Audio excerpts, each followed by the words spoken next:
자, 우리가 지금까지 인간-기계 시스템에 대해서 다뤘는데, 자, 이런 인간-기계 시스템에서 지금까지 우리가 알아본 것은 결국 우리가 좀 더 인간 중심의, 인간이 좀 더 편안하고 안전하게 일을 할 수 있는 시스템을 설계하기 위한 것이었지.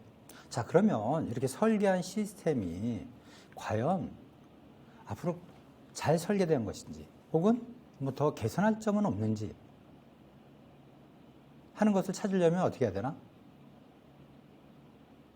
물론 시스템을 사용해 보니까 뭐 여러분들이 예를 들어서 어떤 제품 썼을 때 뭐 이렇게 사용하기 불편해, 뭐 혹은 그걸 사용하다 다쳐, 이런 걸 통해서도 알 수 있지만, 자, 그런 것이 없을 때는, 자, 그럼 이게 불편한데 도대체 어느 정도까지 불편한 거야? 그럼 이게 안 불편하게 하려면 어느 정도까지 해야 되는 거야? 또 거기에는 비용이 얼마나 들어가야 되고, 과연 그것을 위해서 그렇게 또 설계를 다시 할 필요가 있는 건지 하는 것들을 검토를 해야 되겠지. 그렇게 하려면 뭔가 기준이 되는 게 있어야 되겠지. 예를 들면 뭐 흔히들 평가하면 떠오르는 것은 여러분들 성적에 관련된 평가들이 지금까지 많았지. 그러면 자, 그러면 성적이란 몇 점 이상이 돼야 될지 하는 것 같이, 이 평가할 때 그 평가의 척도가 있고, 그 다음에 이게 어느 정도 이상이 돼야 되는지, 혹은 어느 정도 올리는데 얼마만큼의 노력이 필요한지, 또 거기에 그만한 노력을 해야 되는 뭐 당위성이나 이런 것들이 있어야 되겠지. 자, 그러려면 이 시스템도 평가를 해서, 자, 이 시스템이 우리가 요구하는 이 시스템, 혹은 또 그 시스템 안에 있는 사람, 혹은 시스템이란 입력이 있고 출력이 있다고 했는데, 그 출력의 정도가 어느 정도인지, 그걸 통해서 우리가 원하는 것은 어느 정도인지 하는 것들을 세워야 되겠지. 그러기 위해서 우리는 평가가 필요한데, 이 시스템도 평가라는 데 있어서, 자, 다시 한번 시스템을 보게 되면, 시스템은 정보가 입력이 되면 그것을 수용기에서 감지를 해서 정보 처리를 하고, 또 정보 보관을 한다든지, 보관되어 있는 것을 토대로 해서 의사결정을 한다든지 하고, 그 결과에 따라서 실행을 하고, 그 실행의 결과로서 출력이 나오게 되지. 그래서 우리가 그러면 이러한 것이 얼마만큼 어느 정도의 수준까지 올라가야 되는지 하는 것, 혹은 이 시스템이 얼마만큼 인간 중심의 시스템인지 하는 것을 알기 위해서는 평가를 해야 된다는 것. 자, 그래서 결론적으로 얘기하면 결국 우리 시스템이 수행해야 될 목표가 있는데, 그 목표를 얼마만큼 효율적으로 수행하는지를 평가하기 위해서 평가 척도가 필요한 것이지. 자, 그래서 평가 척도라고 하는 것은 어떤 기준이 되는 것을 얘기해, 혹은 준거라고도 할 수가 있지. 그래서 결국 시스템이 갖고 있는 목적이 있기 때문에 그 시스템 기준으로 평가를 할 수가 있고, 또 시스템 안에는 당연히 이와 같이 사람이 관여를 하고 사람과 기계가 같이 일을 한다고 하는데, 그때 사람 기준으로 해서 또 평가 척도를 가질 수가 있지. 그래야만이, 자, 이 시스템 안에 있는 사람을 위한 얼마만큼 사람 중심의 시스템이 되어 있는가 하는 것들을 보기 위해선 사람을 기준으로 한 평가가 이루어져야 되겠지. 또 결국 이러한 목표를 통해서 우리는 출력이라는 걸 통해서 시스템이 올릴 수 있는 성과, 여기서 작업이라는 걸 붙여서 결국 사람이 기계와 같이 일을 해서 성과를 내기 때문에 작업 성과로 보는 기준, 이렇게 크게 세 가지 테두리에서 이것을 생각해 볼 수가 있겠지.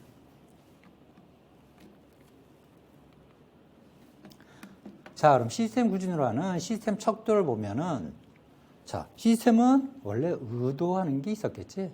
그래서 그것을 얼마만큼 달성하는가를 나타내는 척도. 간단한 것을 보게 되면, 자, 여러분들이 집에서 세탁을 한다든지 할 때, 그 시스템이 원래 의도하는 바가 있지. 그 시스템이 의도하는 건 뭐? 결국, 더러워진 옷감이나 이런 것들을 깨끗하게 세탁을 하는 것이지. 그래서 이러한 것들은 그 시스템이 갖고 있는 성능이나 산출물에 관련된 척도가 될 거예요. 예를 들어서 여러분들이 컴퓨터를 통해서 어떤 작업을 한다고 할 때는 바로 인간과 컴퓨터로 이루어진 인간 컴퓨터 시스템이 되겠지. 이때 자, 시스템의 성능이라고 하는 것은 자, 컴퓨터는 입력을 하기 위해서 컴퓨터의 키보드, 자판이 필요하게 되는데 이 자판을 사용했을 때 단위 시간당 입력 자료의 양과 그만큼 얼마만큼 정확하게 됐는지 하는 것으로서 시스템의 성능을 평가할 수 있겠지. 예를 들면 요즘은 여러분들 스마트폰 같은 경우도 그렇고 자, 말을 하면 그것을 인식을 하는 그러한 입력기도 있는데 자, 그랬을 때 일일이 여러분들이 스마트폰에서 키보드를 자판을 두드리지 않아도 말을 하면 그것이 입력되는데 자, 그때 자판을 대신했을 때 그것이 얼마만큼 단위 시간당 입력하는 자료 양은 어떤지 정확도는 어떤지 물론 요즘 보니까 성능도 많이 좋아져서 어느 정도 정확도는 있지만 그래도 손으로 익숙해져서 빨리 치는 것보다는 그 정확성에 있어서는 떨어지게 되지. 예를 들면 그 시스템의 생산량 혹은 그걸 통해서 얻을 수 있는 수익률 혹은 그 시스템에서 기계 쪽에서 갖고 있는 장치의 신뢰도 뭐 이러한 것들도 그 시스템의 척도가 될 수 있지. 예를 들면 여러분들이 사용하는 컴퓨터가 얼마만큼 고장나지 않고 오랫동안 쓸 수 있을지 하는 것 같은 거. 혹은 그걸 통해서 또 얼마만큼의 일을 할 수 있는 건지 혹은 수익을 올릴 수 있는 것인지. 뭐 보통 통상적으로 컴퓨터를 구입한다 그러면 글쎄 여러분들은 어떻게 구입을 하는지 모르겠는데 뭐 하는 일에 따라서 그냥 웹서핑만 한다 그랬을 때 최고의 성능을 갖고 있는 이런 컴퓨터의 성능이 결국 꼭 필요한 것만 아니지. 어떤 공학적인 과학 계산이나 이런 걸 할 때는 성능이 상당히 뛰어난 것이 필요할 수도 있고 혹은 게임을 한다든지 할 때는 뭐 그 그래픽 카드나 이런 것들이 혹은 디스플레이나 이런 것들이 상당히 뛰어난 게 성능이 뛰어난 게 있을 필요가 있고 그런 것처럼 각각 시스템의 척도 이런 것들은 이 성능 이런 걸 토대로 해서 평가를 해보면 자 과연 나한테 맞는 컴퓨터는 어떠한 것을 구입해야 할지 하는 것도 그 평가를 통해서 알 수가 있겠지.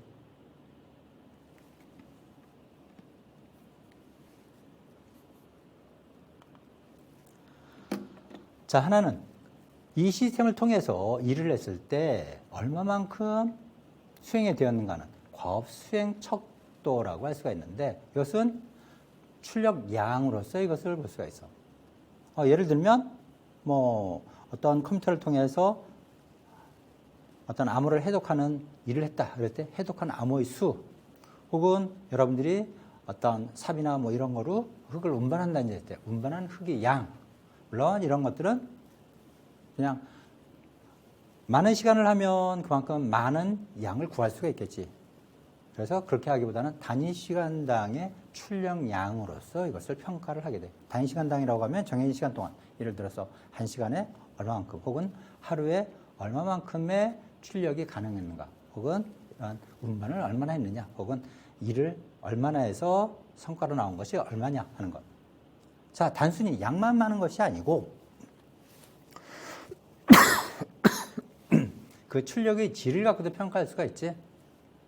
그 시스템 안에서 사용하면서 사고가 얼마나 발생했느냐 하는 것은 결국 시스템이 안전하냐 안전하지 못하냐 하는 것을 갖고 평가할 수가 있지. 그래서 아무리 출력량이 많은들 그만큼 사고가 많아지면 사람 중심의 시스템도 아닐 뿐더러 그런 사고가 나서 예를 들어서 뭐 작은 사고라도 거기에 들어가는 비용 이런 것들을 따지면 결국 그것이 어떻게 돼? 원가에 포함이 되게 되지. 그러면 출력량이 늘어도 결국은 그 자체로서 출력량이 감소하는 것과 똑같은 수익으로 연관이 될 수가 있겠지. 혹은 오류수 그것을 하는 동안에 얼마만큼 불량이나 혹은 틀리는 것들이 많이 나왔느냐 하는 것.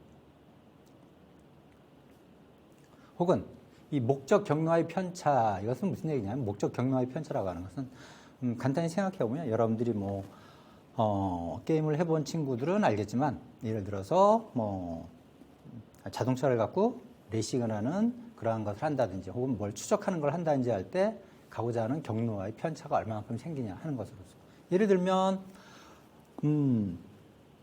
마우스로 추적하는 거하고 조이스틱을 사용하는 거하고 또 요즘 보니까 나도 해보진 않았는데 뭐 운전대처럼 생긴 걸 설치하고 한다든지 할 때 그때 결국 그만큼 더 정확하게 할 수가 있게 되지. 그것이 바로 시스템을 사용해서 할 때 과업을 수행했을 때의 척도로서 나올 수가 있는 것이지. 뭐 예를 들면 나중에 다시 다음 시간에 설명을 하겠지만 각종 이런 시스템을 평가하는 여러 가지 방법들인데 그런 평가에서 실험 같은 것을 해보면 자 예를 들어서 여러분들이 뭐 조금 전에 나온 인간 컴퓨터 시스템에 있어서는 키보드를 통해서 입력을 한다.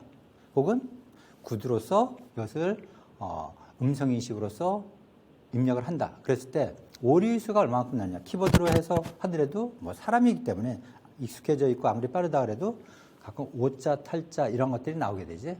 자, 그랬을 때 그 오류의 수로서 출력의 질을 평가할 수 있고 혹은 음성인식 같은 경우에는 말을 했을 때 뭐 요즘 상당히 음성인식 기술이 발달해서 정확해지긴 했지만 거기에서도 이것이 문자로 바뀌는 과정에 있어서 인식할 때 오류가 나온다든지 그런 것들이 많이 있지. 뭐 우리도 보통 보면 대화 속에서도 보통 오류가 많이 나오지. 특히 이 전화로 할 때 뭐 전화번호를 불러준다든지 이름을 불러준다고 할 때 그것이 이름이 상대방이 잘 못 알아듣게 된다든지 하는 거 이런 것도 일종의 그 시스템에 갖고 있는 오류의 수에 해당한다고 할 수가 있겠어. 물론 화자인 말하는 사람의 음성이라든지 뭐 이러한 것들에 의해서 혹은 그 사람의 발음할 때의 여러 가지 그런 개인적인 것에 의한 오류의 수도 나오지만은 여기서는 그 시스템의 오류의 수를 얘기하는 것을 의미하고 그다음에 작업 수행 시간 예를 들면 어떤 작업할 때 어떤 결함을 찾아내서 고칠 때 그것을 회로의 결함을 제거한 시간은 얼마나 되냐 혹은 그것을 시작할 때 이 과업을 시작할 때 지연되는 시간은 얼마냐 뭐 이런 것들을 갖고 작업 수행 시간을 볼 수가 있지. 예를 들면 요즘은 대부분 여러분들이 어떤 사용하고 있는 장비 혹은 도구 이런 것들이 고장이 나면 흔히 이제 AS 센터, 이 서비스 센터를 찾게 되지. 이 서비스 센터를 가게 돼도 자, 그것이 어떻게 시스템이 설계되어 있냐에 따라서 쉽게 같은 것이라도 쉽게 고쳐서 이 과업 시간을 빠르게 한다든지 혹은 그것을 하기 이전에 그 자체를 고치기보다는 그걸 시작하기까지 걸리는 시간. 예를 들면 배터리 같은 거 교환할 때 뭐 이것을 예전에 휴대전화나 스마트폰 같은 것을 보면 예전에는 그냥 사용자들이 뒤에 이렇게 뚜껑을 열고 배터리 교환하는 부분에 뚜껑을 열고 거기에 그냥 충전한 것을 다시 집어넣는다는 이런 식으로 했는데 지금은 그냥 일체형으로 되어 있는 경우도 많이 있어서 그런 것은 이제 어느 정도 이것이 열화가 되면 AS 센터 나가서 이것을 AS 센터 같은 데서 교환을 해야 되는데 이것을 교환할 때 물론 교환 그 자체는 시간이 얼마 안 걸리지만 그것을 하기까지 걸리는 시간 예를 들어서 뭐 그것을 열고 뭐 어디에 되어 있는지 모르겠지만 그것을 열고 다시 교환하고 하는데 걸리기까지 시간이라든지 뭐 이런 것도 그 시스템을 평가할 때 과업 수행에 작업 수행 시간에 포함되는 것이라고 할 수가 있어. 그럼 이러한 것들은 결국 그래서 좋은 시스템이라고 하는 것은 결국 시스템에 이런 결국 열화나 오류는 생기기 마련이고 그러한 것을 얼마만큼 빨리 수행할 수 있도록 설계가 되어 있냐 하는 것이 중요하겠지. 그러면 그것이 결국은 그 시스템이 좋은 시스템이라는 것을 이야기하지.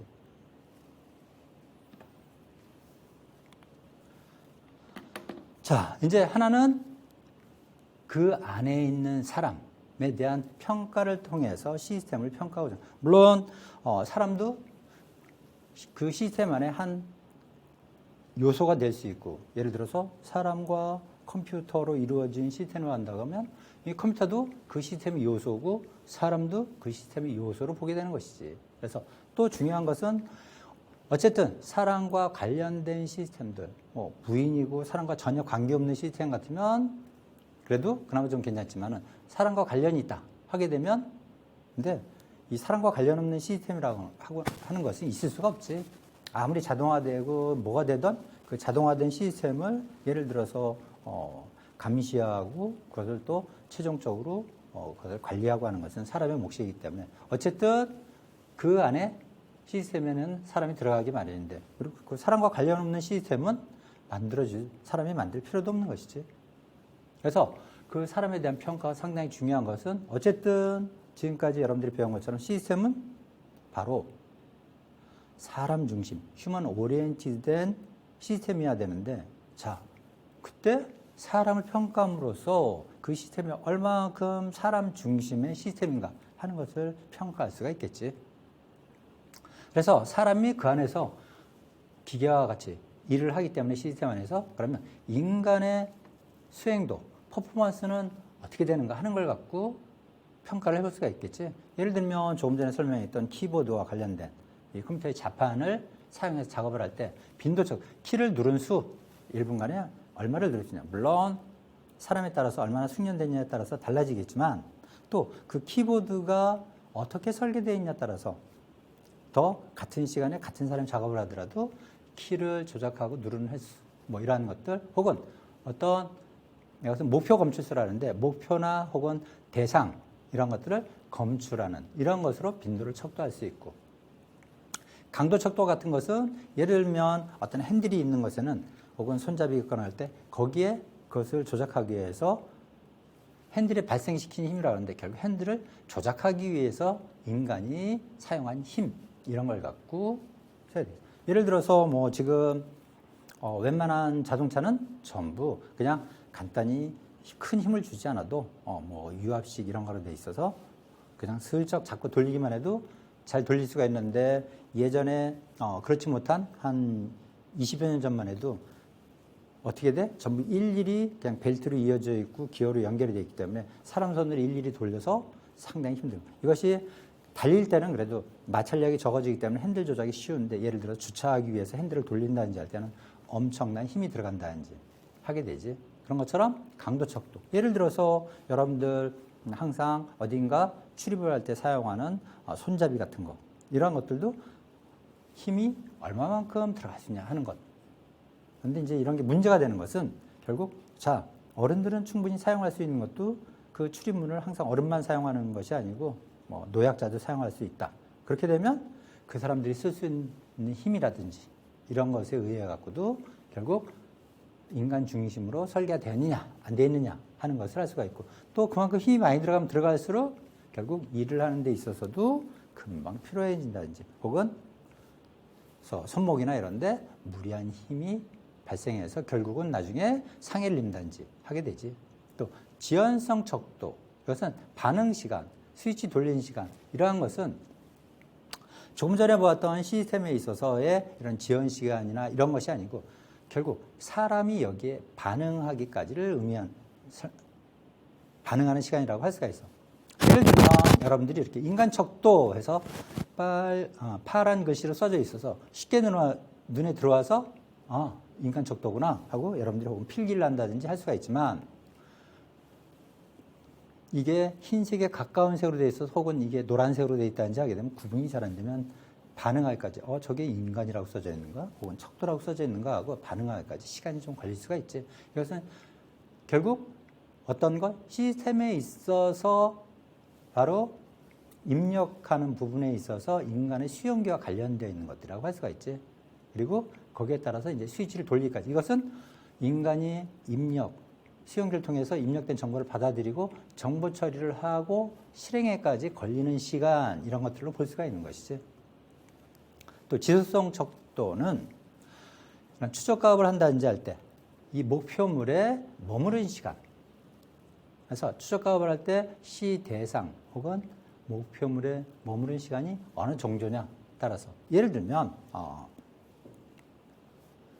컴퓨터의 화면을 보고 혹은 여러분들이 이렇게 화면에 나오는 것을 보고 인간 척도 혹은 가로 휴먼 크라이테리아라고 되어 있는데, 자, 이것을 보고 여러분들이 인지하고 저걸 옮겨 써야 되겠다고까지 걸리는 시간, 그래서 이것을 그러면 아까 이야기한 것처럼 결국 반응하기까지 걸리는 시간과도 어떻게 보면 유사하다고 할 수가 있지. 거기에 또 이것을 인지하기 위해서 혹은 예를 들어서 우리가 익숙한 한글로 되어 있을 땐 그래도 인간 척도 알기 쉬운데, 영어로 되어 있으면 이것을 읽는데 아무래도 시간이 많이 걸리지. 한눈에 잘 안 들어오고. 물론 여러분들은 이제 그만큼 영어 공부도 하고 많이 익숙해져 있지만, 그래도 한글보다는 이것을 인지하고 이것을 판단하기까지 여기에 시선이 머물면서 이것을 탐색하고 정보 처리하는 시간이 더 길어지게 되지. 그것이 바로 지속성 척도라고 했어. 이런 것들은 어때? 짧으면 짧을수록 좋은 것이지. 그 다음에 이 생리학적 지표. 이것은 인간은 결국 형태적 특성, 그 다음에 생리적 특성, 심적 특성이 있다고 그랬는데 결국 인간은 어떤 상태에 이르게 되면 어떤 공간이 되었던 시스템과 있게 되면 결국 생리학적으로 이것이 반응을 하고 활동을 하게 되지. 그때 바로 이때는 생리학적 지표라고 했는데 정식적인 건 아니지만 왜? 생리학적 지표라는 것이 결국 심리적인 것과 떼서는 생각할 수가 없지. 그래서 이제 같이 그래서 사실은 physiological보다는 여기 앞에 psycho를 붙여서 psycho 그다음에 바하고 physiological인데 하는 식으로 해서 생심리학적 지표 이렇게 보통 얘기를 하는데 어쨌든 간단하게 psycho는 빼고 그냥 생리학적 지표 해서 육체적, 정신적 혹은 환경 등 영향에 의한 스트레스를 측정한다든지 하는 것. 예를 들면 여러분이 뭐 하다 보면 야 스트레스 받는다 이런 식으로 표현을 많이 하는데 예를 들어서 어떤 제품 혹은 컴퓨터를 사용할 때 키보드를 통해서 입력을 하고 그 다음에 디스플레이를 통해서 출력되는 것을 여러분들이 그것을 받아들여서 정보를 받아들이고 판단을 하고 하게 되는데 뭐 작업하다 키보드가 제대로 작동이 안 된다든지 혹은 디스플레이 상태가 안 좋다든지 하게 되면 어떻게 돼? 여러분들이 스트레스 받는다는 표현을 많이 쓰지. 그런 것처럼 결국 육체적, 정신적으로 받는 스트레스 같은 것을 평가하는 것이라고 할 수가 있어요. 이제 스트레스라고 하면 일반적으로 여러분들이 스트레스는 좋은 것, 나쁜 것? 근데 보통 우리는 안 좋은 것을 보통 스트레스라고 하는데 우리가 인간공학 쪽에서 다룰 때는 스트레스라고 하는 것은 결국 자극이라는 형태로 우리 인간에게 주어졌을 때 그것이 인간에게 부과되었을 때 그것이 부하로서 작용했을 때 그것을 일종의 스트레스라고 할 수가 있어요. 그래서 스트레스가 없는 상태라고 하는 것은 있을 수가 없고 스트레스가 전혀 없는 상태라고 하는 것은 예를 들면 여러분들이 여러분들 세대는 탈옥 영화 하면 뭐가 있지? 하여튼 뭐 영화 같은 데서 법을 어기거나 잘못해서 수용 이런 감옥 같은 데 가게 되면 거기서 또 사고를 치면 그 다음 어디로 보내죠? 독방이라는 데로 보내지게 되지. 독방이라는 데는 혼자 있으니까 훨씬 더 좋은 상태가 아니고 거기는 빛도 없고 소리도 없고 깜깜한데 격리되어 있는 것이지. 결국 우리에게 주어지는 것들 그것은 감각기관을 정보를 입력할 때 받아들이는 것처럼 우리의 인간의 감각 수용기 보통 오감이라고 하는 것을 통해서 받아들여질 때 그러한 것들이 인간에게 주어지면 그것은 자극이라고 보통 얘기를 해요. 그 자극의 정도에 따라서 그것이 스트레스를 받게 되는데 자극이 전혀 없는 상태가 소리도 없고 빛도 없고 소리도 없고 빛도 없고 뭐 등등 뭐 이러한 것들 전혀 자극이 없는 것 우리 오감하고 관계없는 이러한 것들이 전혀 없게 되면 스트레스는 더 커진다는 것. 그래서 그렇다고 또 우리가 좋은 일이 있을 때 예를 들면 어떤 충격을 받아도 우리가 뭐 흔히 기절을 한다. 그래서 스트레스가 과해서 그렇게 되는데 예를 들면 뭐 복권에 당첨됐다든지 뭐 뜻하지 않은 어떤 엄청난 행운 이런 거 보면 그래도 보통 뭐 영화 같은 데서 보면 나는 그런 행운이 온 적이 없어갖고 기절한 적은 없는데 뭐 기절을 한다든지 이렇게 되는데 그건 뭐냐? 그것도 스트레스가 크기 때문에 그래서 스트레스는 그것이 지나치면 그러니까 과해지면 안 좋은 것이라고 할 수가 있어. 그래서 스트레스는 보통 나중에 다시 설명하겠지만 긍정적인 스트레스 그리고 부정적인 스트레스에서 파지티브한 스트레스와 네거티브한 스트레스를 얘기하는데 어찌되었던 적당한 스트레스가 있는 것이 좋은 것이지 너무 없거나 또 너무 많거나 하면 그러한 것들이 결국 인간에게는 좋지 않은 영향을 미친다는 것. 그래서 이런 스트레스를 측정하고자 하는 것이고 그다음에 뭐 심장 활동 지표, 호흡 지표, 신경 지표, 감각 지표, 뭐 혈액 화학 지표 뭐 이러한 것들은 다시 여러분들에게 뭐 사람을 평가하는 법에 대해서 다룰 때 다시 다루게 되는데 어쨌든 사람은 이런 스트레스를 받고 뭔가 다루거나 뭔가 활동을 하게 되면 결국 크든 작든 그것이 스트레스를 받게 되고 스트레스의 결과로서 여러 가지 그럼 스트레스는 일종의 부하가 되고 부하가 사람에게 미치는 것은 이제 부담으로서 작용하게 되지. 그러면 이게 부담 정도에 따라서 각각 우리의 심혈관계나 순환계나 신경 감각계 뭐 이런 곳에 나타나는 현상들을 갖고 평가하려고 하는 것이라고 할 수 있어. 그래서 심장 활동 지표 같은 경우 예를 들면 뭐 심박수를 측정한다든지 예를 들면 우리가 긴장을 한다든지 하게 되면 심장 박동수가 올라가게 되고 또 호흡도 거칠어지게 되고 하는데 그런 것을 갖고 평가하고자 하는 것이라고 할 수가 있어. 그래서 이런 것은 구체적인 것은 다음에 다시 설명을 하고 그다음에 인간이 갖고 있는 이런 것들은 어떻게 보면 객관적이지 내가 이걸 조절할 수가 없지. 뭐 내가 지금 긴장을 했다 그래갖고 긴장을 해갖고 내가 좀 땀이 좀 덜 나게 해야지 하는 것도 안 되고 그것은 뭐 어쩔 수 없이 우리의 심신 반응으로서 나타나는 것들. 일종의 어느 정도 객관적이라고 할 수가 있지. 거기에 비해서 주관적인 것은 똑같은 상황, 똑같은 것이라 하더라도 내가 그때 사람마다 다를 수가 있고 또 같은 사람이라도 그때 달라질 수가 있지. 예를 들어서 내가 좀 여유롭고 활기찬 상태에서 할 때는 똑같은 무게 한 20kg, 30kg 들어도 오늘은 그렇게 무겁게 안 느껴지는데 또 어떤 때 들으면 내가 컨디션이 좀 안 좋은 상태에 들면 상당히 이게 천근만근 내리누르는 엄청나게 무거운 거를 느낄 수도 있고 그래서 그런 것들은 바로 주관적인 반응 혹은 주관적 지표로서 주관적인 반응들을 인간 척도로 사용한다는 것. 예를 들면 여러분들이 의자에 앉았을 때 야 의자가 상당히 편한데? 라는 것. 그 다음에 이건 사용하기가 좋은데? 물론 이러한 것들은 다시 다음 장에서 설명하겠지만은 자 그러면 이게 지표가 되려면 결국 의자의 안락감, 사용 편의성 도대체 어느 정도가 되는 거야? 라는 것을 정해야 될 필요가 있겠지. 자 그것은 여기처럼 그럼 지금까지 얘기했던 시스템 척도 그 다음 과학 수행 척도, 그 다음에 인간 척도, 이러한 것들이 평가 척도에 크게 세 가지로 분류되는 것이라고 하면 그 평가 척도들이 갖춰야 될 요건이 있는데 우선 이게 좀 현실적으로 용이한 실제적 요건을 갖춰야 돼. 그래서 좀 객관적이고 그때그때 달라지는 것이 아니고 그리고 누가 보아도 그건 타당성이 있어 하는 정도도 필요하지만 우선 객관적이고 정량적이고 용이성이어야 돼. 조금 전에 보았던 와 이거 의자를 사용했더니 참 편하고 좋은데? 했을 때 자 그럼 그 편하고 좋은 정도가 어느 정도냐? 예를 들면 1에서부터 10까지냐? 혹은 리커드 7점 척도로 하느냐? 뭐 5점 척도로 하느냐? 3점 척도로 하느냐? 하는 여러 가지 좀 더 이것을 현실적 용이하게 알 수 있는 정량화 시켜야 되겠지. 그리고 그것이 남들이 봐도 알 수 있도록 객관적이어야 돼. 자 주관적인 것인데 객관적으로 해야 된다. 약간 좀 말이 그렇지만은 자, 주관적이지만은 그것이 객관성이 있도록 해야 한다는 것이지. 그리고 적절하고 타당해야 돼. 의도된 목적에 적당하다고 판단되는 정도로서 나타낼 수가 있어야 돼. 자, 이것이 10점을 하는 것이 좋은지 100점을 하는 것이 좋은지 그걸 갖고 이 목적이 무엇이냐? 시스템을 개선하기 위한 거냐? 개량하기 위한 거냐? 혹은 처음부터 다시 설계하기 위한 것이냐? 등에 따라서 그 판단되는 정도에 적합해야 된다는 것이지. 그리고 타당성이 있어야 돼. 누가 봐도 그렇구나. 왜? 우리가 어떤 일을 한다. 물론 나 혼자만이 하면 괜찮지만 이 시스템이라고 하는 것은 결국 설계를 하고 그 시스템을 통해서 많은 사람들이 이용할 수도 있고 또 그 시스템을 설계하고 개선하고 할 때는 누군가는 의사결정을 해야 되겠지. 그 의사결정을 할 때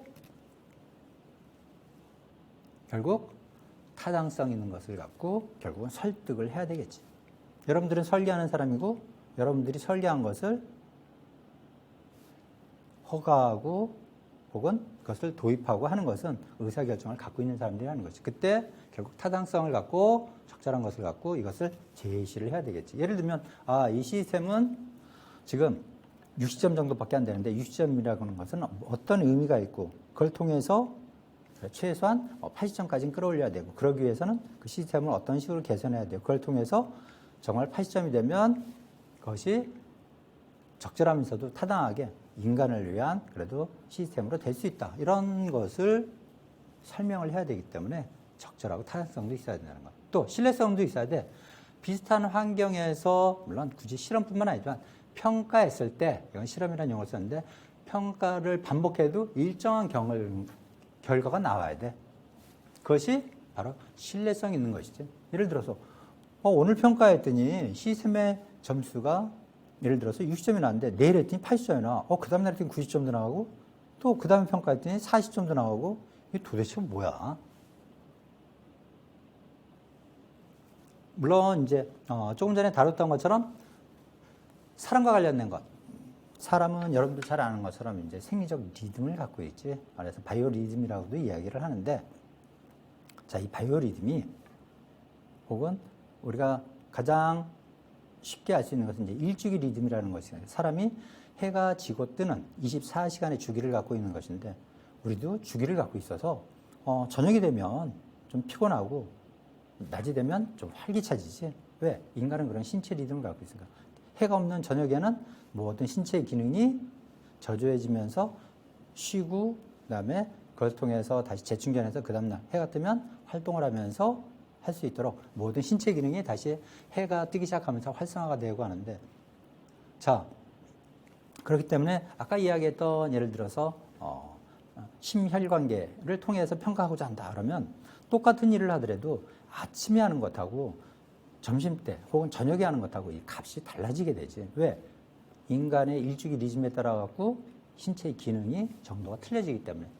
그래서 흔히 쉽게 얘기하면 여러분 컨디션 좋을 때 하고 컨디션 나쁠 때 이렇게 하면 당연히 결과가 달라지겠지. 그렇게 하면 어때요? 항상 똑같은 컨디션 하에서 똑같은 컨디션 하에서 할 수 있도록 하는 그러한 것이 평가가 이루어져야 되겠지.